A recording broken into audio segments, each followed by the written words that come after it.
Welcome to The Explainer. You know, we're always told to judge a company by its profits. But today, we're going to pull back the curtain on a completely different number, the one that savvy investors and top consultants use to see what's really going on with a business's health. And that's cash flow. Let's dive in. So here's how we're going to break it all down. First, we'll tackle why profit just isn't the whole story. Then, we'll open up the corporate checkbook and look at the three main activities inside. We'll take a deep dive into the engine room, operations, then decode the strategy behind investing and financing. And finally, we'll put it all together with a real-world example. All right, let's just get right to it with a pretty bold statement. Profit is not the most important number. I know, for decades, we've been taught that the bottom line on an income statement is the ultimate scorecard. But as you're about to see, that number can sometimes be more of an illusion than reality. So if it's not profit, then what is it? What's the one number we should really be looking at?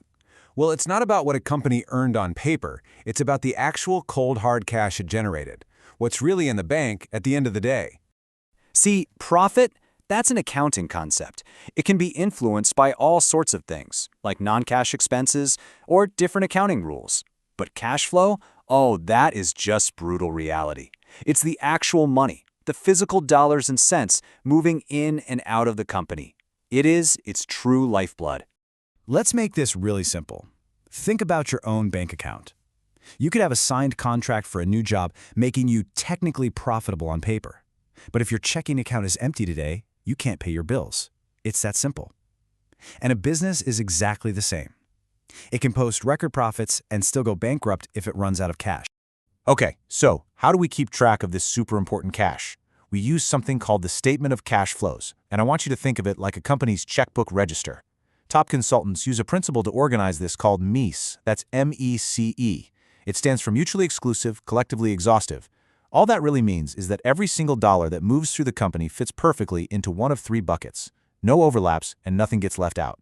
And these are our three pillars. First, operations. That's the cash from the company's day-to-day business. Second, you've got investing, the money used to buy or sell things for long-term growth. And third, financing. This is the cash that flows between the company, its owners, and its lenders. Put them all together and you get the complete story. First up, and honestly the most important one, is cash flow from operations, or CFO.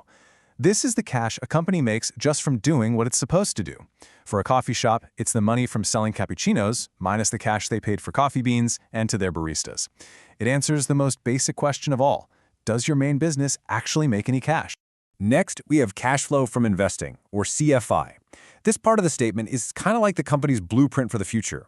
It tracks the money spent on big-ticket items like new factories, new technology, or even buying other companies. It also shows cash coming in if they sell off some of those assets. And the final pillar is cash flow from financing, CFF. This shows us how the company is paying for everything. It's the cash they get from taking out new loans or issuing more stock, and it's also the cash they spend paying back debt, giving dividends to shareholders, or buying back their own stock. All right, let's do a little deep dive, starting with operations. And we're starting here for a very good reason. This is the engine room of the company. If this engine isn't working, it really doesn't matter how pretty the rest of the ship looks. A healthy company absolutely must be generating positive cash from its main business. Period. The whole concept here really boils down to money in versus money out. The big inflow, obviously, is cash from your customers. The outflows are everything you have to spend to keep the lights on, paying your suppliers, paying your employees, covering rent. The difference between those two is your operating cash flow. And here is the single most important point. A consistently strong, positive operating cash flow is the #1 sign of a self-sufficient business. It means the company can pay its own bills. It doesn't need to borrow money or sell off parts of itself just to cover its daily expenses. Its own business is funding its own survival. Okay, so we've checked the engine and it's running smoothly. Now let's go look at the architect's blueprint. The investing and financing sections are where we can see management's strategy in action. Where are they putting their money and how are they planning to pay for their big ambitions? Now listen closely, because here's a key insight that trips a lot of people up. Seeing a big negative number in this investing section can actually be a fantastic sign. It means the company is so confident in its future that it's spending tons of cash on things like R&D, new equipment, and expansion. On the flip side, a positive number could be a red flag. It might mean the company is selling off its assets just to stay afloat. Financing cash flow tells a different kind of story, and with this one, context is everything. A positive number means new cash is coming in from somewhere, either loans or new investors. But you gotta ask why. Is it to fund some exciting new project, or is it to plug a hole because operations are weak? A negative number means cash is going out, maybe to pay down debt, which is great, or to reward shareholders, which shows confidence. You have to look at the whole picture. All right, enough theory. Let's put on our detective hats and put this whole framework to the test. We're going to take a look at the cash flow statement for one of the biggest companies in the world, Walmart. Okay, so here are the numbers from a recent fiscal year for Walmart. Right away, you see a massive positive number from operations, almost $29 billion. But then you see two really big negative numbers for investing and financing.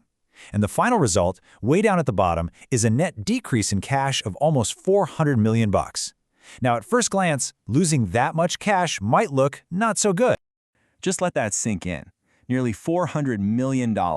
That's how much their cash pile went down in a single year. So that brings us to the big question, right? Based on that negative number, is Walmart in some kind of financial trouble? Is this a red flag? Well, this is exactly where our framework becomes so powerful. Let's break down the actual story here. First, the engine room. Operations turned out a staggering $29 billion in cash. So the core business is an absolute cash machine. So where did all that money go?